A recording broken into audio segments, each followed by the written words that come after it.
আমার রব, এই রবি আমার সব, দামে দামে তন মনে তারি অনুভব। তোমার দুনিয়াতে আমি যেদিকে তাকাই, অথই নিয়ামতে ডুবে আছি সবাই। পাক পাখালির গানে শুনি তসবিহ কালো রব, তসবিহ কালো রব। আল্লাহ আমার রব, এই রবি আমার। আসসালামু আলাইকুম, আলহামদুলিল্লাহ, আসসালাতু ওয়াসসালামু আলা রাসূলিল্লাহ। প্রিয় দর্শক, আপনারা যারা দেশে আছেন প্রবাসে, সবাইকে জানাই অনেক অনেক প্রীতি ও শুভেচ্ছা। শুরু হলো এনটিভি আয়োজিত এবং লাভ হলো নিবেদিত অনুষ্ঠান আপনার জিজ্ঞাসা। আপনাদের সাথে আছি আমি জয়নুল আবেদিন আজাদ। আর আজকে আমাদের মনে জাগা প্রশ্নের জবাব দিচ্ছেন বিশিষ্ট আলেম ডক্টর মোহাম্মদ সাইফুল্লাহ। আসসালামু আলাইকুম ওয়া রাহমাতুল্লাহি ওয়া বারাকাতুহু। প্রিয় দর্শক, আজ ইয়ামু আশুরা, আশুরা দিবস। আশুরা দিবসের সাথে কম বেশি আমরা সবাই পরিচিত, কারণ এ সমাজে একটি প্রচলন আছে এবং এই প্রচলনকে তুলে ধরে দেশের বিভিন্ন গণমাধ্যম, পত্রপত্রিকায় লেখা হয়, ইলেকট্রনিক মিডিয়ায় সচিত্র সংবাদ পরিবেশন করা হয়। নানাভাবেই আমাদের সাথে আশুরা দিবসটি জড়িয়ে গেছে। এখন প্রশ্ন হলো, আশুরা উপলক্ষে আমরা যত কথা শুনি বা যে কাহিনীগুলো শুনে এসছি, তার সবই কি সঠিক, না সেখানে বিবেচনা করে দেখার মতো, দলিল ভিত্তিক চেতনায় সম্পাদনার মতো কোনো বিষয়ও আছে? প্রচলিত যে বিষয় যেগুলো প্রচলন হয়ে যায়, তার গড্ডলিকা প্রবাহের মতো অনুসরণ করা বোধহয় সব ক্ষেত্রে সঙ্গত নয়। এজন্যই আমাদের জ্ঞানের কাছে যেতে হবে, কোরআন সুন্নাহর কাছে যেতে হবে। কিন্তু দুঃখের বিষয় হলো, এই সঙ্গত কাজটি আমরা তেমন করি না। আমরা প্রচার প্রপাগান্ডায় আপ্লুত হই, প্রচলনে আমরা অন্ধ বিশ্বাসের মতো গা ভাসিয়ে দিই। এক্ষেত্রে আত্মসমালোচনা প্রয়োজন। এমন প্রেক্ষাপটে ডক্টর মোহাম্মদ সাইফুল্লাহ আপনার কাছে জানতে চাইব আশুরা সম্পর্কে, এর উৎপত্তি এসব বিষয়ে যদি কিছুটা আলোকপাত করতেন। ধন্যবাদ আপনাকে। অত্যন্ত গুরুত্বপূর্ণ একটি বিষয়। আশুরা শব্দটি আয়েশের শব্দ থেকে এসেছে। আয়েশের বলা হয় তাকে, মানে দশম বোঝানোর জন্য আরবি ভাষায় ব্যবহৃত হয়। মুহররম মাসের 10 তারিখকে স্পেশালি এর নামকরণ হয়েছে আশুরা, কারণ এই দিনে বিশেষ কিছু ঘটনা ঘটেছে, যে ঘটনাগুলোর কারণে এই দিনটি মানে ঐতিহাসিক এবং এই দিনটি অনেক ঐতিহ্য বহনকারী। ফলে এই দিনকে এই কারণেই বিশেষত্ব দেওয়া হয়েছে, এর আলাদা নামকরণ করা হয়েছে আশুরা। আমরা জানি যে মুহররম মাসের এই 10ম তারিখ ইসলামের ইতিহাসে অত্যন্ত গুরুত্বপূর্ণ একটি দিবস। এটি ইসলামের সুনির্দিষ্ট কারণে নয়, বরং এর কারণ অনেক পূর্ব থেকেই। রাসূলুল্লাহ সাল্লাল্লাহু আলাইহি ওয়াসাল্লামের জীবনীতে আমরা যাব। রাসূল সাল্লাল্লাহু আলাইহি ওয়াসাল্লাম যখন মক্কাতে ছিলেন, ওই জাহিলি সমাজের মানুষকেও রাসূলুল্লাহ সাল্লাল্লাহু আলাইহি ওয়াসাল্লাম পেয়েছেন যে তারা আশুরার দিবসে সিয়াম পালন করত, কারণ এরা দ্বীন হানিফের উপর প্রতিষ্ঠিত ছিল। তারা সুনির্দিষ্ট কোনো কারণ ছিল যে কারণে এই দিনে তারা সিয়াম পালন করত। ফলে রাসূল সাল্লাল্লাহু আলাইহি ওয়াসাল্লামের কাছে ইনফরমেশন ছিল না যে এই দিনে সিয়াম পালন করার বিষয়টি কেন, যেহেতু রাসূলুল্লাহ সাল্লাল্লাহু আলাইহি ওয়াসাল্লামের কাছে তখন ওহী তখন আসেনি। রাসূল সাল্লাল্লাহু আলাইহি ওয়াসাল্লাম ওই ঠিক সেভাবেই মক্কাতেও আশুরার সিয়াম পালন করতেন। রাসূলুল্লাহ সাল্লাল্লাহু আলাইহি ওয়াসাল্লাম যখন মদিনা আগমন করলেন হিজরি প্রথম বছর, তখন রাসূলুল্লাহ সাল্লাল্লাহু আলাইহি ওয়াসাল্লামকে আল্লাহ সুবহানাহু ওয়া তাআলার পক্ষ থেকে নির্দেশ দেওয়া হলো, এখন রাসূলুল্লাহ সাল্লাল্লাহু আলাইহি ওয়াসাল্লাম ওই জাহিলি সমাজ থেকে, ওই শিরকি সমাজ থেকে রাসূলুল্লাহ সাল্লাল্লাহু আলাইহি ওয়াসাল্লাম আরেকটি সমাজে এসেছে, আহলি কিতাবদের সমাজ, যাদের কাছে কিতাবের ইনফরমেশন আছে, তারা ইনফরমেশনের আলোকে তারা কাজ করতেছে। ফলে আল্লাহ রাসূল সাল্লাল্লাহু আলাইহি ওয়াসাল্লাম এখানে রাসূলুল্লাহ সাল্লাল্লাহু আলাইহি ওয়াসাল্লাম তাদের দিকে খেয়াল করে রাসূলুল্লাহ সাল্লাল্লাহু আলাইহি ওয়াসাল্লাম জানতে পেরেছেন যে এই দিনের সিয়াম পালন করার বিষয়টি আল্লাহ রাসূল সাল্লাল্লাহু আলাইহি ওয়াসাল্লামকে নির্দেশ দেওয়া হয়েছে। রাসূল সাল্লাল্লাহু আলাইহি ওয়াসাল্লাম 1 বছর সিয়াম পালন করলেন এবং আহলুল ইলমদের মধ্যে অধিকাংশ আহলুল ইলম বলেছেন যে এই সিয়াম পালন করা আল্লাহ নবী সাল্লাল্লাহু আলাইহি ওয়াসাল্লামের উপর বাধ্যতামূলক ছিল, তখন রমাদান মাসে সিয়াম ফরজ হয়নি। দ্বিতীয় হিজরিতে রাসূলুল্লাহ সাল্লাল্লাহু আলাইহি ওয়াসাল্লামের উপর রমাদান মাসে সিয়াম ফরজ হয়ে যায়, কিন্তু আশুরার এই সিয়াম রাসূলুল্লাহ সাল্লাল্লাহু আলাইহি ওয়াসাল্লাম পালন করতে সাহাবায়ে কেরাম থেকে নির্দেশনা দিয়ে গিয়েছেন। রাসূলুল্লাহ সাল্লাল্লাহু আলাইহি ওয়াসাল্লাম যেহেতু দ্বিতীয় হিজরি সনে রাসূলুল্লাহ সাল্লাল্লাহু আলাইহি ওয়াসাল্লাম দেখতে পেলেন যে ইহুদিরা যারা আছে তারাও এই দিনে সিয়াম পালন করে এবং রাসূল সাল্লাল্লাহু আলাইহি ওয়াসাল্লামের কাছে আরও ইনফরমেশন আসতে থাকলো। দেখতে পেয়েছেন যে ইহুদিরা এই দিনটাকে অত্যন্ত সম্মানিত এবং ঈদের দিনের মতো গুরুত্ব দিয়ে এটাকে তারা ঘটা করে পালন করে থাকে এবং এই দিনের তারা সিয়ামও পালন করে থাকে। তখন রাসূলুল্লাহ সাল্লাল্লাহু আলাইহি ওয়াসাল্লাম তাদেরকে জিজ্ঞেস করলেন বা তাদের জানতে চাইলেন। রাসূল সাল্লাল্লাহু আলাইহি ওয়াসাল্লামকে বলা হলো যে এই দিনে যেহেতু মুসা আলাইহিস সালাতু ওয়াস সালামকে আল্লাহ সুবহানাহু ওয়া তাআলা পরিত্রাণ দিয়েছেন, তার বনী ইসরাইল এর মধ্যে যারা ঈমান এনেছে তাদেরকে নিয়ে মুসা আলাইহিস সালাতু ওয়াস সালামকে ফিরআউন এবং ফিরআউন বাহিনী থেকে আল্লাহ সুবহানাহু ওয়া তাআলা পরিত্রাণ দিয়েছেন। এই দিন মুসা আলাইহিস সালাতু ওয়াস সালাম এবং পরিত্রাণ লাভ করেছেন এবং ফিরআউনকে এই দিন মানে লোহিত সাগরে তাদেরকে আল্লাহ রাব্বুল আলামিন ডুবিয়ে তাদেরকে ধ্বংস করে দিয়েছেন। ফলে মুসা আলাইহিস সালাতু ওয়াস সালাম আল্লাহ রাব্বুল আলামিনের শুকরিয়া আদায় করার জন্য এই দিনের সিয়াম পালন করেছেন। রাসূল সাল্লাল্লাহু আলাইহি ওয়াসাল্লাম যখন এটা জানলেন তখন রাসূলুল্লাহ সাল্লাল্লাহু আলাইহি ওয়াসাল্লাম সাহাবায়ে কেরামদেরকে এই দিনের সিয়াম পালন করার নির্দেশ দিলেন এবং রাসূল সাল্লাল্লাহু আলাইহি ওয়াসাল্লাম নিজেও সিয়াম পালন করলেন। রাসূল সাল্লাল্লাহু আলাইহি ওয়াসাল্লাম নিজেও সিয়াম পালন করলেন।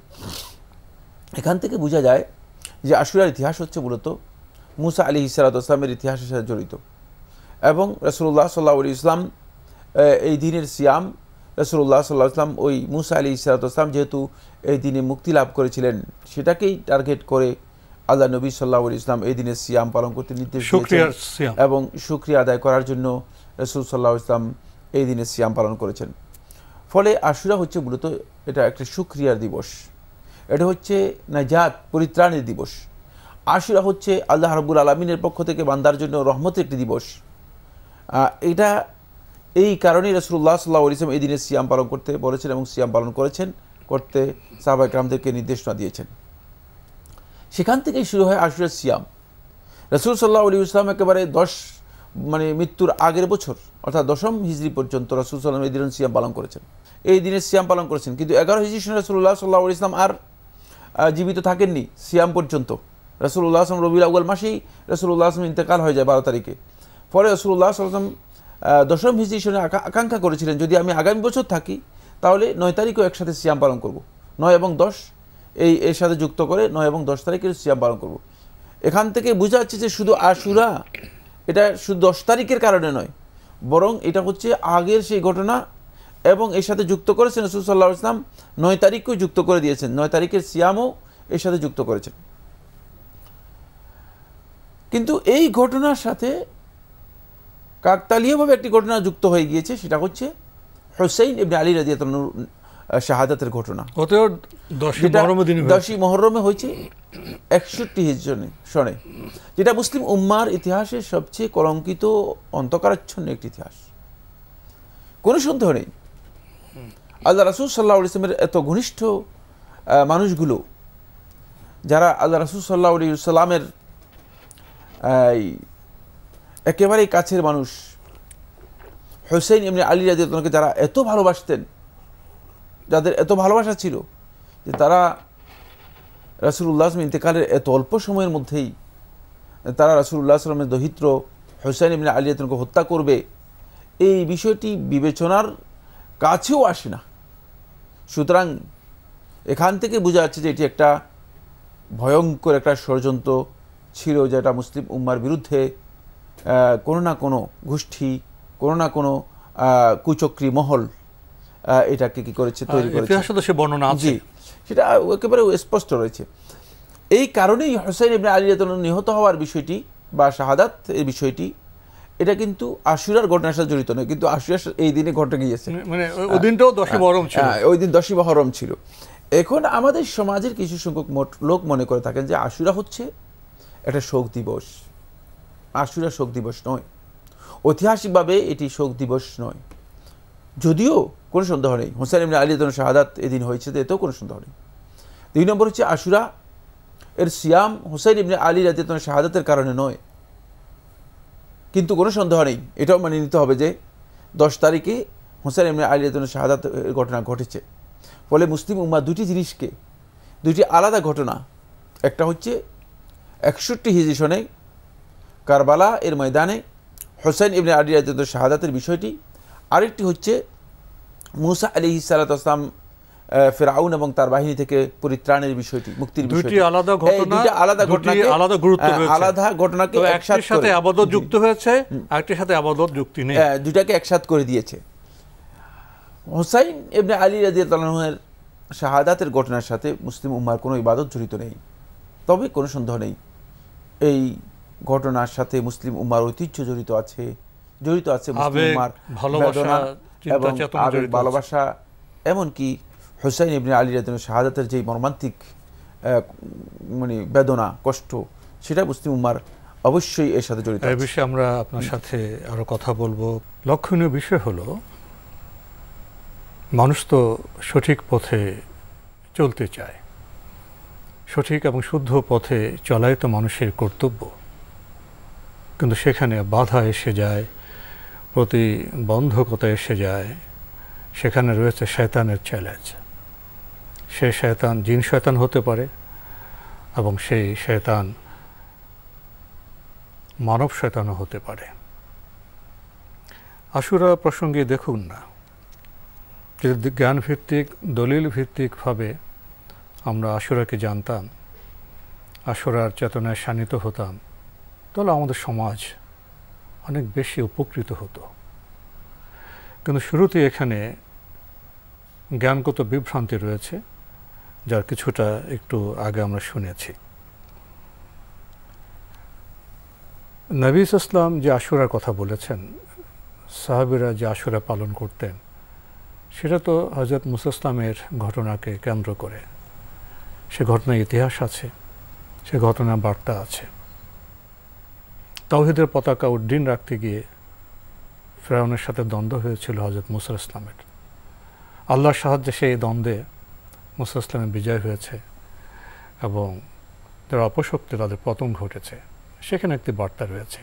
এর অনেক পরে এসে মুহাম্মদ সাল্লাল্লাহু আলাইহি ওয়াসাল্লামের ইন্তেকাল পরে কারবালার যে ঘটনা ঘটেছে একই দিন, সে 10ই মুহররম আশুরার দিনে, সে ঘটনাও ঐতিহাসিক শিক্ষা আছে। বিস্তৃত ইতিহাসের কথা এখানে বলার সময় নেই। সেখানে আমরা লক্ষ্য করেছি সেই ষড়যন্ত্র, ইহুদিদের সেই ষড়যন্ত্র। কারবালা ঘটনা থেকে মুসলিম উম্মার মধ্যে একটি বিভক্তি এসেছে, বিচ্ছিন্নতা এসেছে। এখন আমাদের করণীয় কি?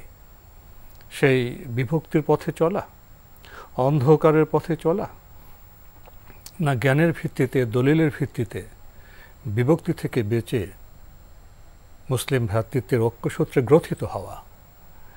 আজকের বোধহয় প্রশ্ন এটাই। তো সেই ঐক্যের সূত্রে যাওয়ার পথ কি? ধন্যবাদ আপনাকে। অত্যন্ত গুরুত্বপূর্ণ একটি বিষয়, সেটি হচ্ছে কারবালা মুসলিম উম্মার বিভক্তির একটি মাইল স্টোন হিসেবে কাজ করছে। মুসলিমদের উচিত হচ্ছে যে এই ষড়যন্ত্রের বিষয়গুলোকে স্পষ্ট করে জেনে নেওয়া এবং এগুলোর পেছনে ঐতিহাসিক যে প্রপাগান্ডা আছে এবং ইতিহাসে যে বিচ্যুতি এবং বিকৃতি আছে, এই বিষয়গুলো মুসলমানদের কাছে স্পষ্ট করা।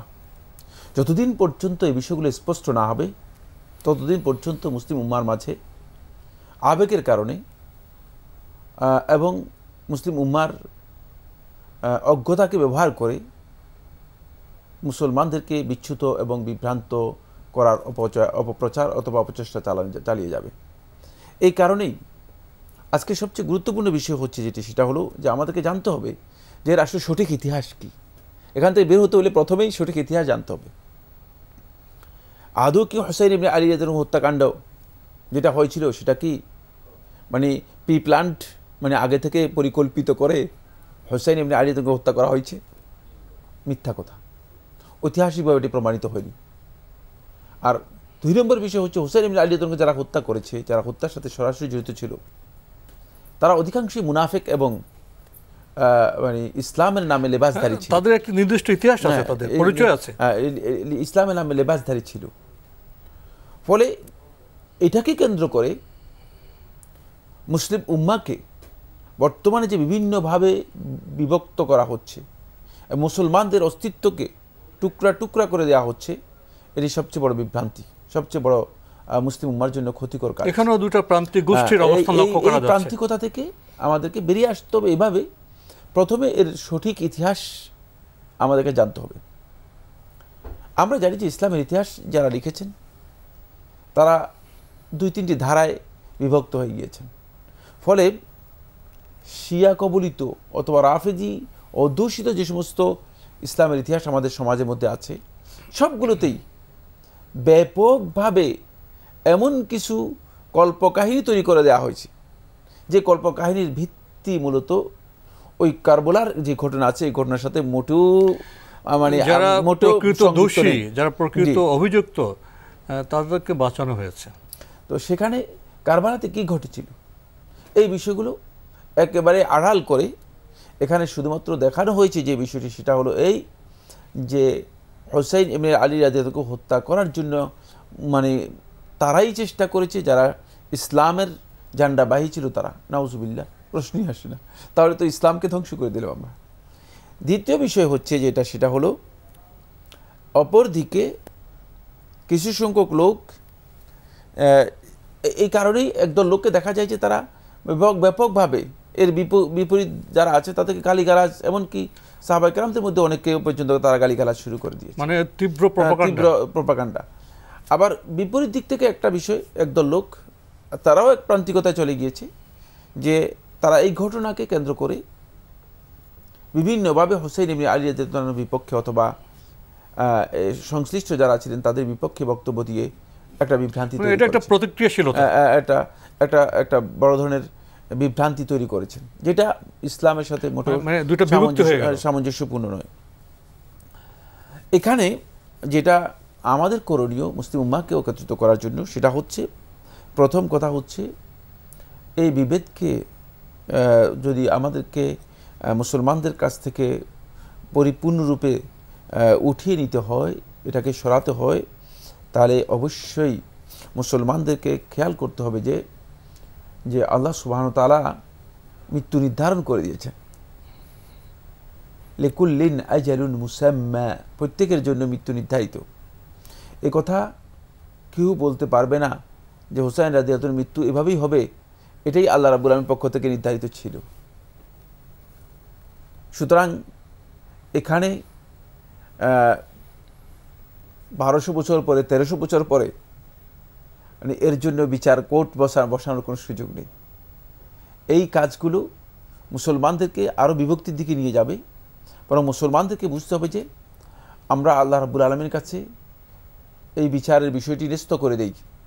অবশ্যই কিয়ামতের দিন আল্লাহ সুবহানাহু ওয়া তাআলা যে সমস্ত বিষয়ে ফয়সালা হয়নি, যে সমস্ত বিষয়ে বিচার হয়নি, সেগুলোর বিচার অবশ্যই করবেন, কাউকে ছাড় দেবেন না। বিচার কি হয়নি? হ্যাঁ, হযরত হোসেন রাদিয়াল্লাহু তাআলা আনহুর হত্যা যারা জড়িত ছিল, ষড়যন্ত্রে যারা জড়িত ছিল, অল্প কিছু সময়ের মধ্যেই তো তাদের পরিণতি কেমন হয়েছিল, নির্মম পরিণতি হয়েছে, তারা নিহত হয়েছে, তারা তো আর সেভাবে ক্ষমতাও থাকতে পারে না। তাদের বিষয়টাও মানে আল্লাহ তাআলার কাছে ন্যস্ত করে দিয়েছি আমরা, যে আল্লাহ তাআলাই ফয়সালা। কিন্তু আমরা যেটা মুসলিম উম্মাহ যেটা জানতে হবে সেটা হচ্ছে এই যে এর জন্য যাতে মুসলমানদের মধ্যে বিবাদ না থাকে, এর জন্য যেন মুসলমানরা পরস্পরের প্রতি বিদ্বেষ পোষণ না করে, মুসলমানদের অন্তরকে এখান থেকে পরিচ্ছন্ন করে নিতে হবে।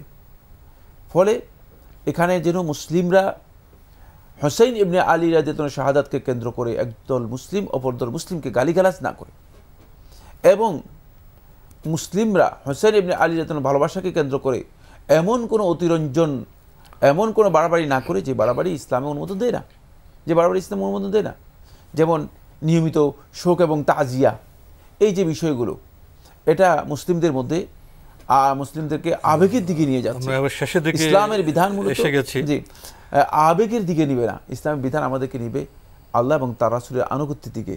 আমরা চাইব আনুগত্যের দিকে যেতে। আনুগত্য হচ্ছে আল্লাহ এবং তার রাসূল যে কাজ করতে নিষেধ করেছেন সেটাকে আমাদেরকে বর্জন করতে হবে। আল্লাহ এবং তার রাসূল যে কাজ করতে বলেছেন সে কাজ আমরা করতে বাধ্য করব। রাসূল সাল্লাল্লাহু আলাইহি ওয়াসাল্লাম নিষেধ করেছেন যে আমরা বুক ছাপড়াবো না। রাসূল সাল্লাল্লাহু আলাইহি ওয়াসাল্লাম নিষেধ করেছেন আমরা নিজেদের বক্ষ বিদীর্ণ করব না, আমরা জাহিলি কোনো মানে কাজ করব না, আমরা বিলাপ করব না, সেটা আমাদের জন্য হারাম। সুতরাং আমরা এটাকে বর্জন করব। তাহলেই আমরা মূলত এই আশুরার যে প্রকৃত শিক্ষা সে শিক্ষা নিজেদের জীবনে যথাযথভাবে বাস্তবায়ন করতে পারবো। মানুষ ভুল করে, মানব জীবনে ভুল হয়, ইতিহাসে বিভিন্ন সময়ে আমরা সেই ভুল কাজ দেখেছি। তো আপনি যেটা বললেন সেই ভুল কাজ নিয়ে প্রপাগান্ডা না করে কেন ভুল হলো, কিভাবে ভুল হলো সেখানে শিক্ষা নেওয়া এবং শান্তির পথে, ঐক্যের পথে এসে যাওয়া। তো আজকে আমরা মুসা ইসলামের ঘটনার কিছু কথা বলেছি, ইবাদতের যে আশুরা সে সম্পর্কে কথা বলেছি, এবং ইতিহাসের যে আশুরা সে সম্পর্কে আমরা কিছু কথা বলেছি।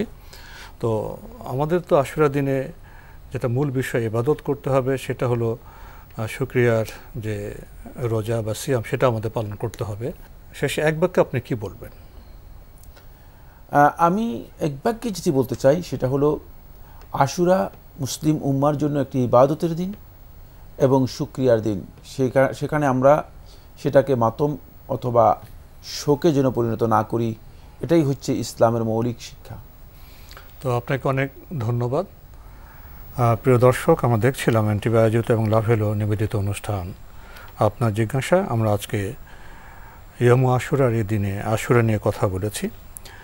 যে আশুরা ইবাদতের আশুরা, যে আশুরা নবী ইসলাম পালন করতেন, আমাদের নির্দেশনা দিয়েছেন, সে সম্পর্কে আমরা বার্তা পেয়েছি। শুকরিয়ার যে সিয়াম পালন করতে হবে সে সম্পর্কে আমরা জেনেছি। আমরা 10 তারিখ সিয়াম পালন করতে পারবো, 9-10 পালন করতে পারবো, শুধু 10 তারিখও পালন করতে পারবো এবং প্রয়োজনে 10-11 সিয়াম পালন করতে পারবো। আর ইতিহাসের যে আশুরা, যেটা কারবালা কেন্দ্রিক, সেখান থেকেও শিক্ষার বিষয় আছে। ষড়যন্ত্রকারীরা অতীতে ছিল, এখনও আছে। ষড়যন্ত্রকারীদের পাতানো ফাঁদে আমাদের পা দেওয়া যাবে না। আমাদের আল্লাহর সন্তুষ্টির লক্ষ্যে নবী ইসলামের যে মানহাজ কর্মপদ্ধতি, সেই পথে আমাদের চলতে হবে এবং মুসলিম উম্মার মধ্যে ঐক্যের যে গ্রন্থনা, সেই গ্রন্থনায় আমাদের সচেতন থাকতে হবে। চিঠি লিখুন, প্রশ্ন পাঠান আমাদের ঠিকানায়। পরিচালক আপনার জিজ্ঞাসা, এনটিভি, বিএসসিসি ভবন, 7ম তলা, 102 কাজী নজরুল ইসলাম অ্যাভিনিউ, কারওয়ান বাজার, ঢাকা 1215। ইমেল অ্যাড্রেস আপনার জিজ্ঞাসা @ntvbd.com। প্রিয় দর্শক, মহান আল্লাহ আমাদের সবাইকে নিরাপদে রাখুন শান্তিতে। আসসালামু আলাইকুম। আল্লাহ আমার রব, এই রবি আমার সব, দামে দামে তুন মনে তারি অনুভব। আল্লাহ আমার রব, এই রবি আমার সব।